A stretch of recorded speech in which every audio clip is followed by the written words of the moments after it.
개송 416 조띠까와 자틸라 이야기. 아득한 옛날 베나레스에 넓은 사탕수수밭을 가진 사람에게 아들이 둘 있었다. 어느 날 동생은 사탕수수밭에 가서 두 개의 사탕수수대를 베었다. 한 대는 형에게 주고 다른 한 대는 자기가 먹으려는 생각에서였다. 그는 사탕수수를 베어 단물이 흐르는 부분을 수수대 잎으로 묶어 단물이 흐르지 못하게 하고 집으로 향했다. 그런데 그때 마침 빠째까 붓다 한 분이 간다 마리나 수도원에서 이랫동안에 니로다 사마파티에서 일어나시어 깊이 반주하고 계시었다. 깊은 선정에서 깨어난 나에게 첫 번째로 공양을 올리는 사람에게는 큰 공덕이 있는 법인데 이 기회를 누구에게 주면 좋을까? 마침내 빠째까 붓다께서는 지혜의 눈에 사탕수수를 베어오는 동생이 포착되었다. 빠째까 붓다께서는 그가 친절과 호의를 갖춘 사람이라는 것을 아시고 신통력으로 허공을 날아 그 소년 앞에 서셨다. 동생은 빠째까 붓다를 뵙자 가슴이 벅차오르는 기쁨을 느꼈다. 그는 자기 웃옷을 벗어 땅바닥에 깔고 부처님께 이같이 사려었다. 부처님이시여, 누추한 곳이나마 여기에 잠시 앉으십시오. 밭다를 들고 계시면 제가 사탕수수물을 흘려드리겠습니다. 그는 곧 빠째까 붓다께서 들고 계시는 밭다에 사탕수수물을 흘려드렸고 빠째까 붓다는 그 물을 드시었다. 동생은 곧이어 이렇게 생각했다. 이것은 실로 대단한 행운이다. 이 기회에 형 목까지 공양을 올리자. 만약 형이 사탕수수 값을 물어달라고 하면 그렇게 하면 된다. 그리고 형이 부처님께 공양 올린 공덕을 달라고 하면 또 그렇게 하면 되리라. 이렇게 생각한 그는 빠째까 붓다께 밭다를 다시 한번 들고 계시라고 청하여 형 몫에 사탕수수 물도 공양 올렸다. 빠째까 붓다께서는 이미 한 그릇의 사탕수수 물을 드셨기 때문에 두 번째로 공양을 받으신 것은 그것을 다른 빠째까 붓다들과 나누어 드시고자 해서였다. 어린 동생은 공양을 다 올리고 나서 오체투지로 절을 한 다음 이런 서원을 말씀드렸다. 빠째까 부처님이시여, 제가 오늘 공양 올린 공덕으로 이후 천상과 인간계에서 복락을 성취한 다음 부처님의 진리를 깨달을 수 있기를 기원합니다. 그러자 빠째까 붓다께서는 공양 공덕을 찬탄해 주신 다음 내가 원하는 바가 성취되리라 하시었다. 그리고 나서 빠째까 붓다께서는 허공을 날아 간다 마라나에 들어가시어 다른 500분의 빠째까 붓다에게 사탕수수물을 나누어 주시었다. 어린 동생이 집으로 돌아오자 형이 물었다. 예, 어디 갔었니? 네, 사탕수수 밭에 갔었어요. 거긴 왜 갔어? 그리고 이왕 거기 갔으면 사탕수수는 왜 안 가져왔니?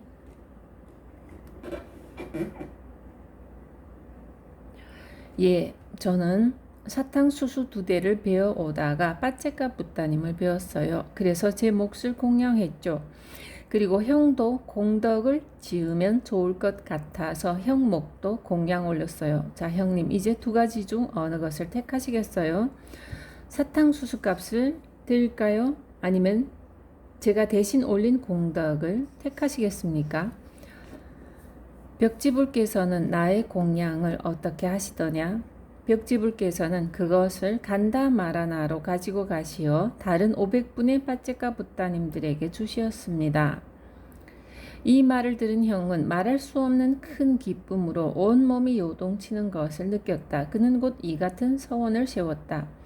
이 공양 공덕의 결과로 부처님께서 깨달으신 진리를 저도 깨달아 성취하기를 기원합니다. 이것이 두 사람의 과거에 세운 서원이었다. 그 뒤 그들은 세상을 떠나 천상에 태어나 다음 부처님께 출현하실 때까지 있었다. 그러는 동안 윗바사 부처님께서 출현하시었고 이때 그들은 반두마띠라는 도시의 한 가정에서 형제로 태어났다. 형은 세나, 동생은 아빠라짓딸이라는 이름이었다. 그들은 자라서 결혼을 하고 가정을 갖게 되었고 이때 반두마티 시내에 붓다 담마 상가에 세 가지 보배가 출현하였소. 어서 공양을 올려 복을 받으십시오. 그리고 초하루와 보름날 그 중간날을 제일로 지키며 수행하십시오. 부처님의 설법을 들으십시오 하는 소식이 있었다. 그러자 많은 사람들이 기뻐하여 그 소식을 반겼고 세나도 기뻐서 아침 식사 전에 비구들에게 공양을 올린 다음 식사를 끝내자 부처님의 설법을 드리려고 수도원으로 향했다. 그는 수도원에 들어가 한쪽 구석에 가서 앉았다. 부처님께서는 세나의 마음을 아시고 차례에 따라 계를 지키는 것, 보시, 좌선, 수행, 출가하여 비구가 되는 것을 설법하시었다. 그러자 세나는 가정을 떠나 비구가 되고 싶어졌다. 그는 즉시 윗바사 부처님께 나아가 자기의 뜻을 말씀드리고 비구로 받아주십사 하고 청했다. 그러자 부처님께서는 물으시었다. 제가 신자여, 내가 허락을 받아야 할 사람이 있느냐? 부처님이시여, 저에게는 동생과 아내가 있습니다. 그러면 그들에게 내가 집을 떠나 비구가 되겠다고 말하고 허락을 받아오너라. 그는 곧 동생을 찾아가서 모든 재산을 넘겨주겠다고 말했고 그러자 동생이 물었다. 그러면 형님은요? 나는 가정을 떠나 비구가 되겠다. 형님, 그게 무슨 말씀이십니까? 어머님께서 세상을 떠나셨을 때 저는 형님을 어머니로 생각하며 의지했었고 아버님께서 세상을 떠나시자 저는 형님을 아버지로 생각하고 힘을 얻었었습니다. 저희 집에는 엄청난 돈이 있습니다. 그러니 이 돈으로 얼마든지 좋은 일을 할 수가 있습니다. 형님, 그게 좋겠습니다. 형이 말했다. 아우야, 나는 부처님의 설법을 들었다. 그런데 집에 있으면서도 도저히 단말을 잘 수행할 수 없다고 생각하게 되었다. 나는 비구가 되는 것 외에는 아무것도 되고 싶지 않다. 그래서 나는 집을 떠나는 거다. 그는 이같이 말하여 동생을 달랜 다음 부처님께 나아가 비구가 되었고 열심히 수행하여 아라하타 팔라를 성취하였다. 동생은 생각했다.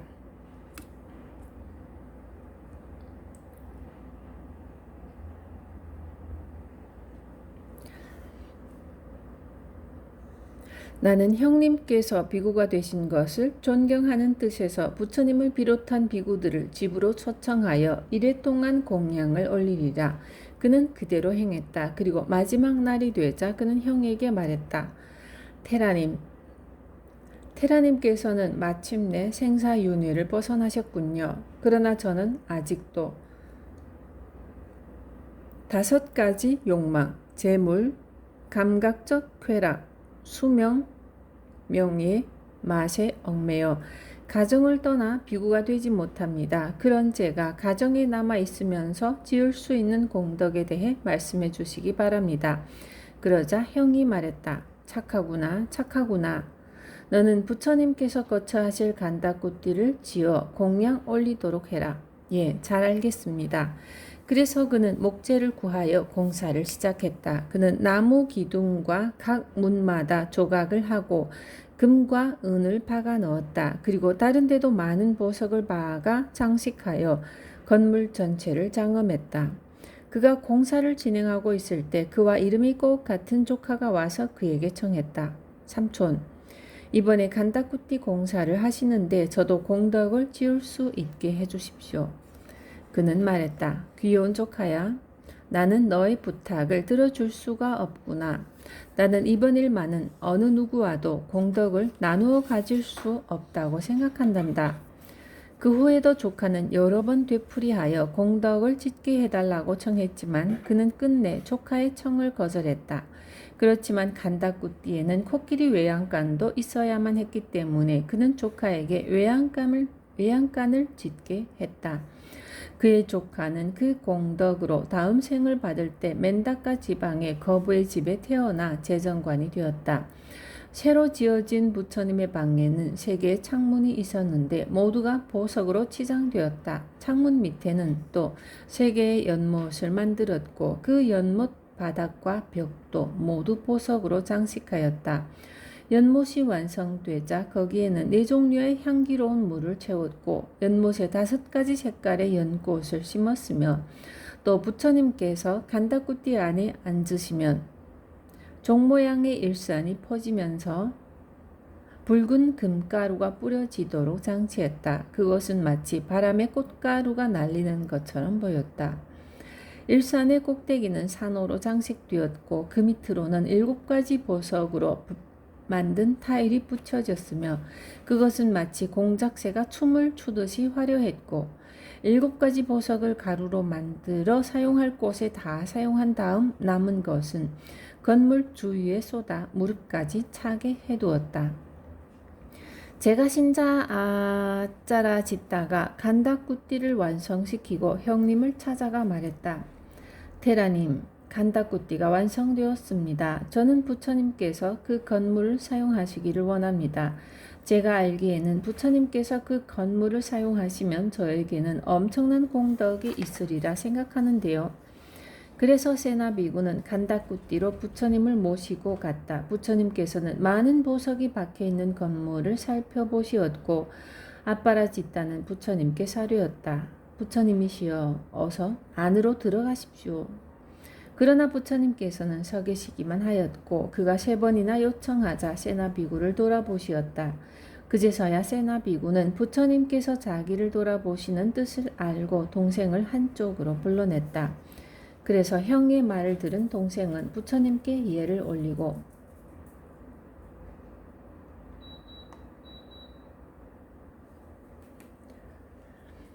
부처님이시여 나무 밑에서 잠을 잔 사람이 미련 없이 나무를 떠나듯 배를 타고 강을 건넌 사람이 미련 없이 배를 버리듯 부처님께서도 아무 걱정 없이 이 간다꾸띠를 사용하시기를 바랍니다. 부처님이시여 제가 그것을 잘 처리하겠습니다.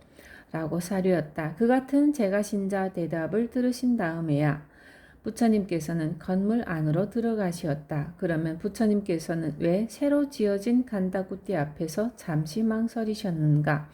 아마도 이런 생각이셨을 것이다. 많은 사람들이 열애를 찾아와서 사방에 흩어져 있는 보석을 보게 될 것이고 그들은 그것을 집어갈 것이다.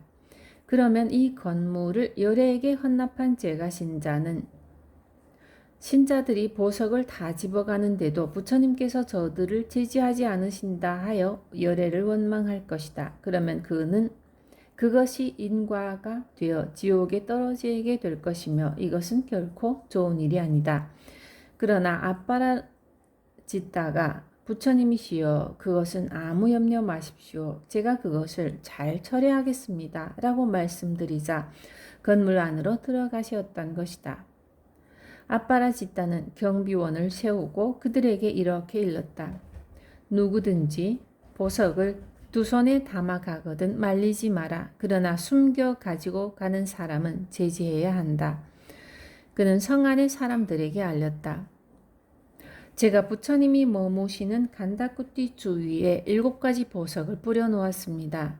부처님의 설법을 듣고 떠나가실 때 가난한 분들은 그것을 양손 가득히 담아가십시오. 그리고 부자들도 한 줌씩 가져가실 수 있습니다. 그는 부처님을 존경하는 사람은 부처님을 뵙고자 오지만 부처님을 존경하지 않는 사람은 보석 때문에 와서 조금이라도 많은 사람이 거기에 와 부처님으로부터 해탈법을 배워가기를 바랐던 것이다. 그러자 그의 뜻대로 많은 사람들이 간다꾸띠에 와서 부처님의 법문을 들었고 또 보석도 가지고 갔다. 그리하여 보석이 줄어들면 그는 다시 보석을 무릎이 차도록 채워넣는 것이었다. 전해오는 이야기에 의하면 그때 부처님께서 나투시는 광명과 보석이 내뿜는 광명이 한데 어우러져 이루 형용하기 어려운 황홀한 풍경이 연출되었다고 한다. 그리고 부처님을 우러러보는 사람들은 부처님의 몸에서 나투어지는 광명에 도취되어 건물 주위에 깔려있는 보석들은 쳐다보지도 않았다. 부처님의 발 아래에는 둥글고 큰 보석이 놓여 있어 그 보석에서 부처님을 반사하여 다른 보석에 비칠 때 그 황홀함에 취한 사람들은 보석에 욕심내는 마음을 일으키지 않았던 것이다. 그러던 어느 날 잘못된 생각을 가진 브라흐민 한 사람이 간다쿠띠에 왔다. 그는 단지 보석을 욕심내어 거기에 온 것이었다. 그는 부처님께 인사를 올리는 척하고 부처님 발 아래에 있는 큰 보석을 훔쳐서 감추고 나갔다. 이때 아빠라지따는 그가 불순한 동기로 와서 큰 보석을 가지고 가는 것을 보고 참을 수가 없었다. 그는 부처님께 사료했다. 부처님이시여, 저는 그동안 3번이나 무릎이 차도록 보석을 채웠습니다. 그러나 그동안 보석을 가져가는 사람에게 한 번도 싫어하는 마음을 내어본 적이 없었습니다. 그런데 오늘 브라흐민이 하는 짓을 보고는 제 감정을 다스릴 수가 없습니다. 그러자 부처님께서는 보석을 지킬 수 있는 방법을 일러주시었다. 그래서 아빠라지따는 원을 세웠다. 이후부터 누구든지 내 재산을 허락 없이 가져갈 수 없게 되기를, 비록 그것이 머리카락 하나라 할지라도, 또 화재나 홍수 따위도 내 재산에 손해를 입히지 말기를. 부처님께서는 그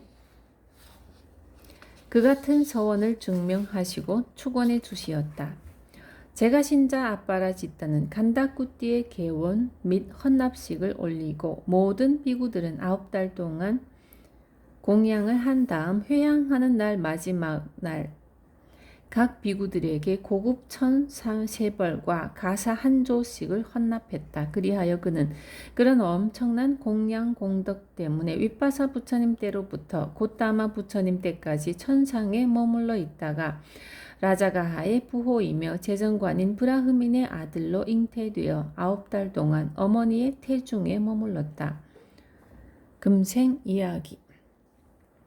어머니의 태중에 있던 전생의 아빠라지따가 이 세상에 태어날 때 라자가하의 도시에 있는 모든 쇠붙이, 특히 금은 보석들이 일시에 빛을 발산했다.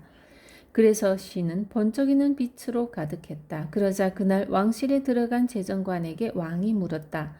재정관이여, 오늘 이른 새벽에 모든 군사들의 무기가 번쩍번쩍 광채를 냈고 도시 전체가 마치 화재라도 난 듯이 번쩍였는데 그 까닭을 그대는 알고 있소? 예, 대왕이시여, 저는 그 까닭을 알고 있습니다. 그 까닭이 무엇이요? 그때 제 아들이 태어났기 때문입니다. 그것은 그 아이가 지은 전생의 큰 공덕 때문인가 합니다. 그렇다면 그 아이가 자라 큰 강도라도 되는 것이 아닐까? 아닙니다. 그 애는 매번 태어날 때마다 큰 서원을 세웠고 태어날 때마다 엄청난 공덕을 짓곤 했습니다. 그렇다면 그 아이를 잘 길러야 할 거요. 그 아이에게 좋은 젖을 주도록 하시오. 왕은 재정관에게 아이의 우유값으로 많은 돈을 주었다. 며칠이 지나 아이의 명명일이 되자 부모는 그에게 조띠까 광명이라는 이름을 지어주었다. 아이가 태어날 때 광명이 번쩍였다고 해서 그런 이름을 붙인 것이다. 조띠까는 성장하여 결혼할 나이가 되었고 그래서 그의 신혼살림을 위한 집을 지으려고 인부들이 터를 닦고 있었는데 이때 사카천왕은 자기의 의자가 뜨거워지는 것을 느끼고 그 까닭을 알아보았다. 그 결과 조띠까의 집터가 다듬어지고 있다는 것을 알게 되었다. 천왕은 조띠까는 저 사람들이 다듬고 있는 저런 누추한 집에서 살 사람이 아니라고 생각하여 곧 목수로 변신하여 지상으로 내려갔다. 그는 조띠까의 집터가 닦여지고 있는 곳에 가서 인부들에게 물었다. 당신들은 지금 뭘 하고 있는 거요? 우리는 조띠까 도련님이 살 집터를 다듬고 있소이다. 저리 비키시오. 그분은 그런 집에서 살 분이 아니오. 사카천왕은 곧 10리가 넘는 큰 땅을 바라보았는데 순간 그 땅은 잘 다듬어질 집 지을 땅으로 손색이 없게 되었다. 그는 그 대지를 바라보며 생각했다. 이 위에 7가지 보석으로 장식된 7층 높이의 장엄한 저택이 세워지거라. 그러자 순식간에 대저택이 솟아올랐다. 그러자 그는 다시 생각했다. 이 대저택에 7겹의 성벽이 둘러쳐지거라. 그러자 역시 성벽이 둘러쳐졌는데 사카천왕은 그 주위에 아름다운 나무를 심고 저택 안에다 4개의 큰 항아리를 두어 그 속에 각종 보석과 금은 보배를 채웠다. 또 조티카의 집 내귀퉁이에는 야자나무, 몸둘레만한 황금 기둥, 사탕수수 모양의 기둥들을 세웠고 수수대의 잎사귀는 각종 보석으로 꾸몄다. 전해오는 이야기에 의하면 이 사탕수수대는 그가 전생에 쌓은 공덕을 상징한다고 하였다. 저택의 7대문은 7명의 약하가 지켰고 그 약하들은 각각 1,000명에서 7,000명의 부하들을 거느리고 문을 지켰다. 이 소식은 빈비사라 왕에게까지 전해졌다. 빈비사라 왕은 조티카를 불러 재정관에 임명했고 그 이후로 그는 재정관 조티카로 알려졌다. 조티카와 함께 그가 전생에 위대한 공덕을 쌓는데 노력했던 여인은 그때 우따라꾸루라는 곳에 태어나 있었다. 그녀는 천상의 힘에 의해 조티카의 저택 안에 한 전각에 와서 살게 되었다. 그녀는 거기에 올 때 작은 쌀통과 수정화경을 가지고 왔는데 이상하게도 그녀가 가지고 온 쌀통에서 저절로 나오는 쌀만 가지고도 전 저택 사람들이 먹고도 남는 것이었다. 이 쌀통에서 나오는 쌀은 수백 수레분을 퍼내고도 많이 남았다. 그리고 그들이 밥을 지을 때에도 언제든지 쌀을 솥에 넣고 수정화경을 올려놓기만 하면 곧 불이 지펴지면서 밥이 알맞게 지어지는 것이었다. 그것은 반찬을 만들 때도 그랬다. 또 수정화경은 밤새 저택 안을 환히 밝혔고 연기를 대지 않으면서도 음식을 잘 익혔다. 조티카 재정관의 이 같은 특별한 생활은 이 나라 안에 널리 알려졌다. 그러자 지방으로부터 많은 사람들이 조티카 재정관의 집을 구경하기 위해 몰려들었다. 그러자 조티카는 쌀통에서 쌀을 퍼내어 수정화경으로 밥을 지어서 그들을 대접하곤 했다. 그는 이렇게 말했다. 누구든지 옷이나 보석들은 원하는 만큼 가져가시오. 그는 또 보석 항아리 하나를 열어서 가난한 사람들을 도왔다. 그런데도 그의 항아리는 다시 채워졌으며 마를 줄을 몰랐고 이것은 조티카가 과거 전생에 윗바사 부처님을 위해 간다꾸띠를 지어 올린 복력 때문이었다고 한다. 각 지방에서 몰려드는 사람은 끝이 없었다. 심지어는 빈비사라 왕이 조티카의 집을 구경하려고 해도 사람들 때문에 가지 못하는 정도였다. 그러나 시간이 흘러 마침내 조티카의 집도 평온을 되찾는 날이 왔다. 이때에 이르러 빈비사라 왕은 조티카의 아버지에게 말했다. 내가 당신 아들의 집을 좀 구경하고 싶소. 대왕이시여, 그렇게 하십시오. 아버지는 아들에게 왕의 뜻을 전했고 아들은 쾌히 응낙했다. 그래서 왕은 많은 부하들을 거느리고 조티카의 대저택을 찾아왔다. 이때 첫째 문을 열어주는 여종이 매우 아름다웠는데 도착하는 손님들의 발을 씻어주기도 하고 먼지를 털어주기도 했다. 그녀는 왕이 도착하자 왕을 도우려고 손을 내밀었으나 왕은 그녀가 너무나도 아름답고 품위가 있는 것을 느끼고 그녀가 조티카의 아내인 줄로 착각하여 시중받기를 사양했다. 그런 일은 그 다음 문에서도 꼭 같이 반복되었다. 이렇게 7문을 다 지나고 마지막 문을 통과하자 조티카가 나와서 왕에게 인사하고 말했다. 자, 대왕이시여, 이리로 오십시오. 그때 왕의 눈에는 보석으로 뒤덮인 마당이 마치 깊은 골짜기처럼 보였다. 그래서 왕은 이것이 자기를 빠뜨리려는 함정이 아닌가 생각을 하여 쉽사리 발을 옮기지 못했다. 그러자 조티카가 말했다.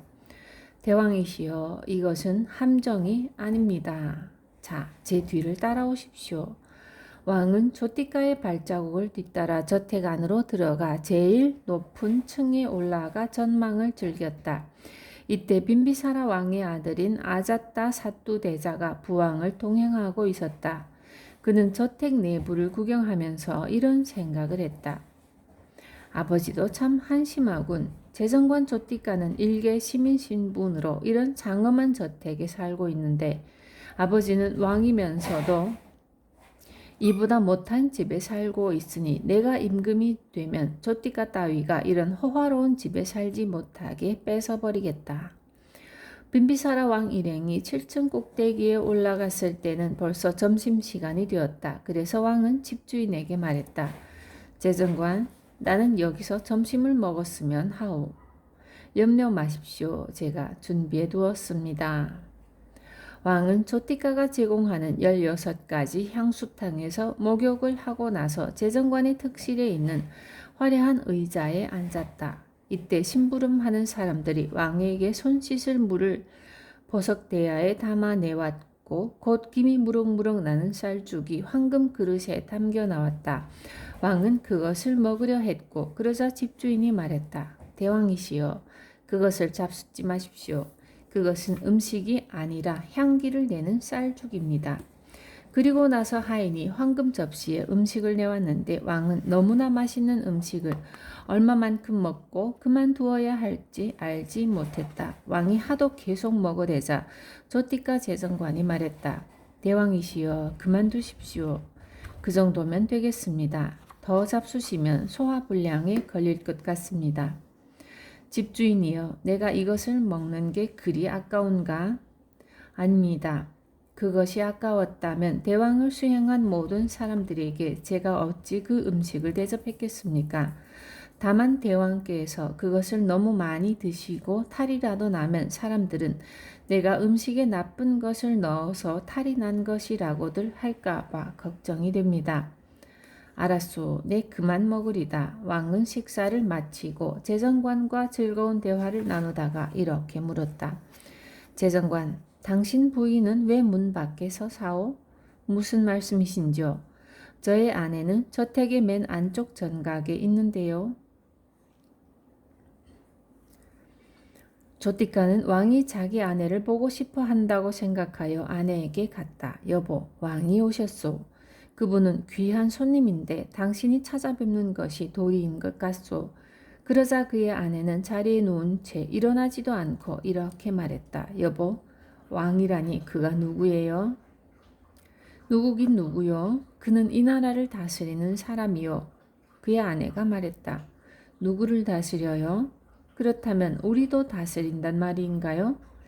만약 누군가가 우리를 다스린다면 그것은 우리가 과거 전생에도 공덕을 지을 때 뭔가 잘못한 게 있다는 소리예요. 혹시 당신은 전생에 공양을 올리면서 신심없이 한 게 아니에요?